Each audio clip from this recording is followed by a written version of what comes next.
And we're back. We are back with Sasha Daygame, James Marshall, and we were getting into some good discussion. Man, you were saying coaching. When you read the game, when you're basically going off just the marketing alone of the industry, it's if you do this, it's going to get fixed. But you're actually saying, with coaching, with your experience, in fact, with all of our experiences, that it's so dependent upon something else. Here's what fucking stinks about this goddamn industry. Too many people, I'm not going to name specific people, but there's too much marketing hype and very little results, and that's what really pisses me off. So you'll go and see some ad where it's like, yeah, we're going to teach you how to have sex with girls without ever facing any rejection. That doesn't exist. Or even leaving the house. That's called using hookers, all right? Hookers. Then you can have sex without rejection. But any other situation, there's going to be some rejection. Believe me, you can have rejection with hookers. Well, yeah. I heard one story, but I don't want to go into it. I could actually go on about stories. I but could anyway, too in China. But the point is, just in China. I make one you hooker lived? joke, and now Steve Maeda is fucking wants to get in his hooker stories. Hey, James backs me on it. But anyway, my point is simply that, most people, they just don't fucking realize that they have to go deep to get real personal change in the seduction. They just think, I'm just going to say some fancy lines and I'm going to fucking dress cool and I'm going to slash a little cash. And yeah, you're going to end up with some fucking shitty girl who wants you to buy her a fucking Mercedes.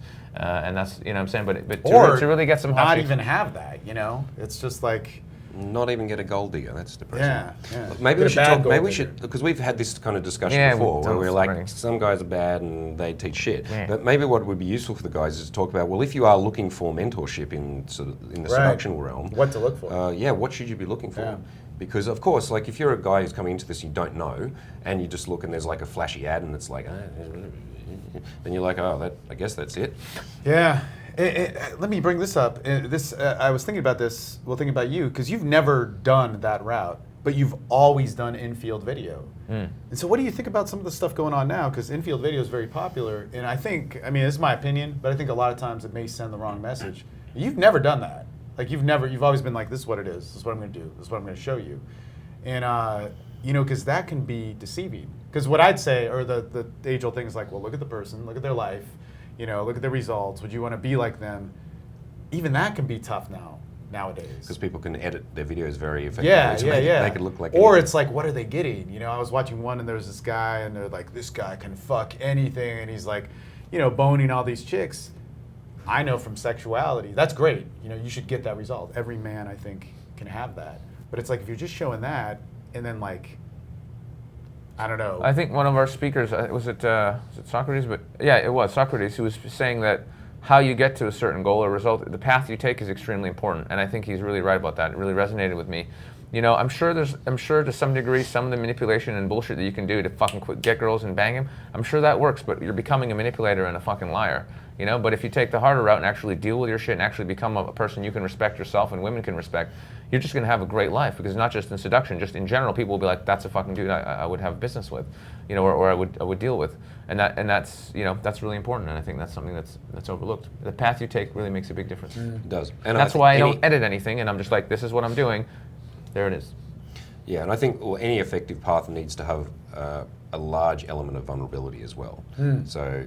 Because the nature of this, and the reason why the marketing of zero rejection sells so well is because guys don't want to be vulnerable.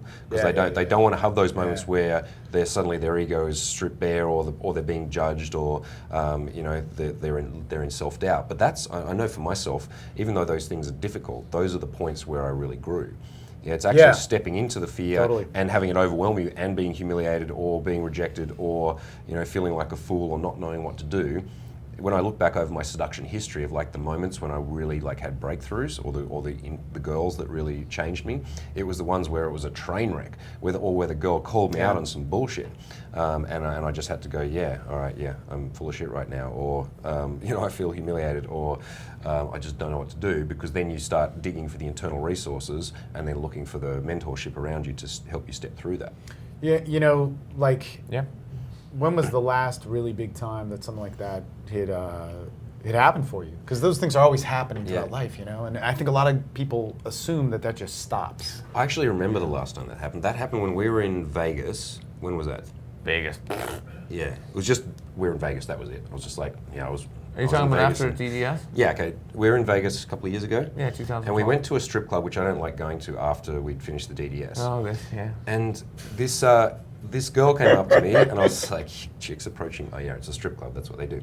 yeah. It It's throws like- you off, right? Oh yeah. And this chick came up to me, and she was tall and blonde, and she said hello, and I said, oh, where are you from? She said, I'm from Finland. And I said, oh, you're pretty tall for a Finnish girl, because I had slept with one Finnish girl in my life, and she just happened to be short. So in my mind, I was like, just in that moment, I was like, yeah, I know what people in Finland are like, and so I just went, yeah.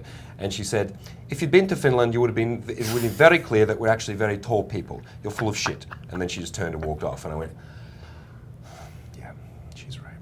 Yeah, that was what, a couple of years ago, and it was just that one of those moments where I just suddenly went, yeah, I'm going to be an asshole, and she was great. She just went, pin me, and went, nope, and then I was like, maybe I could, yeah, okay. And I, whenever I even think of that to this day, that's one of those moments where I'm like, ugh. And I can't imagine what it's like to be a guy who has to do that every time you go and approach a girl going, hey, I got some bullshit Imagine if for you're you. a stripper and you're every time you're approaching a guy. I thought you were going to say completely something else, where Throw him under the bus. There was this one stripper that you really had a great thing with, and she was really into you, and whatever. And then for some reason you ended up giving her your number, and you're like, she's gonna call, and then she didn't call, and you were like, motherfucker, Yeah, that was that fucking same night. stupid. Yeah, it was the same night. That was also the same night where we went there. Basically, we were doing one of my summits, and we all went to a strip club for fun.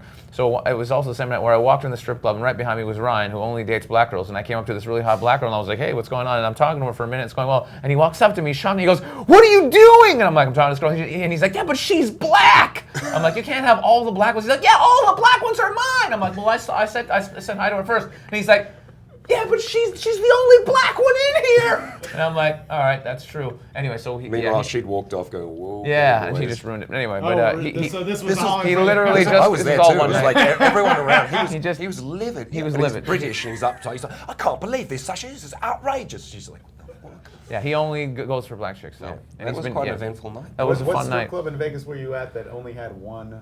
One black. I mean, maybe like one or two, but there Yeah, wasn't enough. wasn't enough to make him enough happy. things you could keep away. Or angry. So Yeah. and that's what I love about a good woman is that she will call you out on Sure, that kind yeah. of bullshit. Yeah. That's why one of the reasons I think seduction is can be such an accelerated catalyst for personal change, because when you're going up and presenting yourself, and with an agenda, of course you have an agenda, which is I want to have sex with you or I want to get to know you. A woman who is in any way self-aware will call you out on it. Will reflect back to you what you're giving to her. And a lot of guys don't take that feedback. If she's like, you're full of shit, like that girl, it would have Right. been easy for me to go, fucking Fucking bitch. lesbian, stupid bitch. I know what Finnish chicks are like. Because that one moment, that affected you. I'm sure like rejection happens all the time, but there's always that one that just, it's like boom, and then it makes you see. You're like, fuck, dude, why did I do it again or whatever? It's just. I think it's important to know the difference between some genuine feedback and some chick who's just fucked up and is just being an yeah, asshole. definitely. Some which chicks are which fucked up, actually some does chicks aren't. happen a lot in a strip club, but Sure, but that girl was just being straight with me, and, Yeah. and I appreciate it. And, But talking about funny stories, here's another good one about Sasha, James. what's a funny story? I'd like to make fun of James some more if I could. Would that be good? What kind of story are you about to Yeah, tell, come on, Sasha? it's fine. So this is really funny. So we're talking about DDS. So Direct Dating Summit Berlin. This was quite good. This is the funniest moment in all of public seminar, of any recorded history of anything in any industry. James was on stage one day and he's just doing his thing, doing this rant, and he was telling this story about how you can't always be super direct with girls, and he's got his girlfriend with him, and he's like, well, I remember, when I met this girl here, I just met her on the street corner. If I had come up to her and said, hey, you're fucking sexy, I'd like to fucking bend you, she never, it wouldn't have worked, would it? And she's like, no, that wouldn't work. So in that situation, definitely you just have to not, you can't be doing that stuff all the time. And then she just turns to the audience and goes, yeah, and I was 17 at the time. And then everybody like bursts into laughter, and then James just goes, oh, well, we didn't have sex till she was 18, and she just goes, and then everybody just fucking pissed themselves because basically she outed him as a man who will hit on younger chicks, which he is. And then So that was I said, in any other industry, that would have been the end of my career. Right now, you guys think it's pretty cool. All right, carrying on. Now, the thing about seduction And he is, just went on from there, but there was about a 2-minute laughing break. yeah, they loved it. I think that was quite good. Yeah. I don't know, man. It's like if that's the worst that you. That's the worst he's allowed to That's talk the worst about. I'm allowed to talk about. Yeah, there's other things. Right now I'm I've in got a- James's right now punching I've got distance, an- and he did kung fu for a long time, so I've I got really an can't go electrode any- attached to his testicle right now with a little buzzer. I'm like, just be careful. hot, Mr. man. Decker." If I had that on my balls, I'd be telling you to press it. In other news, I've convinced James to come to India with me. James has a really bad history with India. I don't know if you want to. Let's just say. Well, when I was 18, I went to India and got involved with very charming jewelry mafia who kidnapped me, held me to ransom, and I didn't even know about it. That's how good they were. I was held to ransom without my knowledge. I was having a great time. They were taking me to parties, and Really? So then they were telling like your family or whatever. they called that- my that- father and said, "Sir, we have your son, and we will kill him. Please send us $50,000. No. And meanwhile, I'm there like on smoking like opium and like partying with these Indians. I was like waiting for this dramatic story of like I was tied up and I was having a great time. No, I didn't realize at all that. But then at some point, I did realize when they when didn't let you go. And then they fucked him over even more. Yeah, they got me on every single angle. Anyway, it was a very traumatic experience. When I got home, I decided I will never go to India again because that wasn't very fun. Right. And then I hear that Sasha's like, we're going to go tour India. I'm like, that sounds like a really bad idea. No, it's going to be great. We're going to like take big groups of like dudes and like run down the streets and like get them to approach girls. I'm like, that sounds like a really bad idea. I'm definitely not going to do that. I And can't he's coming wait to to see India the now. video of- Well, here's the of thing. that. As it happens, I don't know why, but I have a huge fan base in India. They're emailing me. They Yeah. can't Yeah. get laid. Dude, they're you're- so repressed. They're Yeah. like, please come to Yeah. India. And finally, I'm like, all right, I'm going to go. I'm not going to do boot camps in every city, but I'll do some talks and help as much as I can, and I'll do one for guys who want to come. And then James is, of course, realizing this is going to be really fucking hilarious, and they're going to be filming the whole thing. And finally, yesterday, I broke him down. He's like, all right, I'll come out for a week. So we're coming to India. Yes, we So are. you're going on like a massive tour. So you're going to like 4 or 5 cities. right? Five cities, Yeah. yeah. But it's going to be great for me because part of my journey, which we didn't really talk about yet, but can't squeeze it all into one podcast. But Why I've don't been you getting. tell us about your journey. All right, sure. So I've been going really down the spiritual path. So I've been reading like life-changing books like Conversations with God and other stuff. And like it's funny because I've always been really against religion because I see it as brainwashing. I think if you're my view has always been if you're under 18 years old and you definitely And you've have a been hit on by religion James Marshall. and you've been on James Marshall, that means you like men from Australia who do funny dances and fart secretly. No, different joke that people don't know. But anyway, the point is.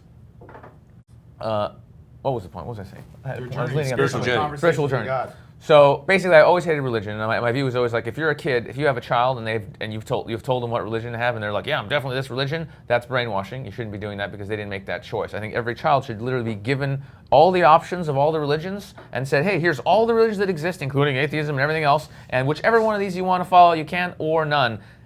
Until they're 18, and if you try and influence that child, otherwise you should go to jail because you're brainwashing your kid. That's always That been my sounds like view. some crazy and I was regulation. so that it's for the better, it's for the good of It's man. for the good, yeah. And I was always Cut really your balls against off. all that shit. And then finally, eventually, I got into spiritual, which is just like just that we're all Yeah. part of this greater energy, Sure. and it's all beautiful. And I've just been going down this path, and I've had completely ridiculous, crazy stories and experiences happen to me that are so crazy. If you're Yeah. not already tapped into this, you think I was insane. And I actually went and started a spiritual blog, which I guess I can plug, ZulAwakens.com. Because it's more than most people will be able to fucking get into, but yeah, it's been beautiful, and I've realized, of course, that we're all one, and there's no death, and and I've done some crazy shit with this guy. I've seen him die actually. Yeah, we I mean, it went so far. We had some crazy. We went and did ayahuasca. We did like 10 days, 4 ceremonies over 10 days, I think it was. In Peru. In Peru, and it's just, it's a spiritual plant medicine, if people don't know about it, but it's fucking horrific and brutal and just beautiful all in one. And so I've just been going down that path, and I think everyone at some point is going to go further, because I think seduction really leads to it, because again, seduction forces you to deal with the basic stuff. Who am I? My sexual intention, what I can do, who I am as a man. All that stuff is awesome, and it'll help you, hook up with chicks and get better with people, but what's next? And there's always a next level of development. I'm sure you know that, because you've been fucking doing this for a really long time as well, and so is James. So I think naturally this will lead to spiritual stuff at some point, and I really believe that everybody out there at some Kinda point is has going to to, start to think, yeah. why am I on this planet? What happens after we? All this stuff comes up at I some think point. the and act of I having think it's good. sex takes. I think you it's into good. Those realms There's of there's thinking. there's tantric sex, which literally when you're in that peak with somebody and you're prolonging that orgasm, where literally you can become one with them and be kind of Yeah, God. I want It's nuts. you to do this for us, Sasha. I don't think I would be appropriate to do an example. we're out of We're out of time, but could you tell us about our Oh, sponsor? yeah, guys, we're going to do a quick break, and we just want to thank our sponsor, Chlamydia. So we'll be right back.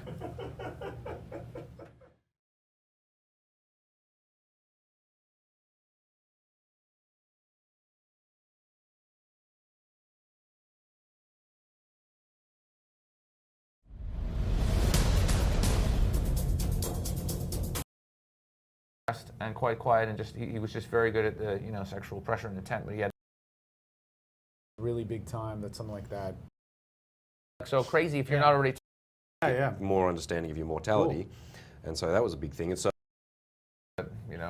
To us, they're becoming normal again. So That that's are what we do. already We kind go- of being We documented. go, we and make money at it. So why wouldn't I do that? So same thing, getting my book out, got a couple of products lined up, and as I came more into kind of loving me and accepting who I am and just being okay with myself. just be careful. Pretty hot, man. If I had that on my balls, I'd be telling you to press. I was in London, and was madly in love with this girl, like just completely head over heels, and like Right. this is the girl for me. It was crazy. And then I meet this guy, and we have this great thing, and we're just like, wow, this could be so much fun. What we're gonna do, and whatever. And he's like.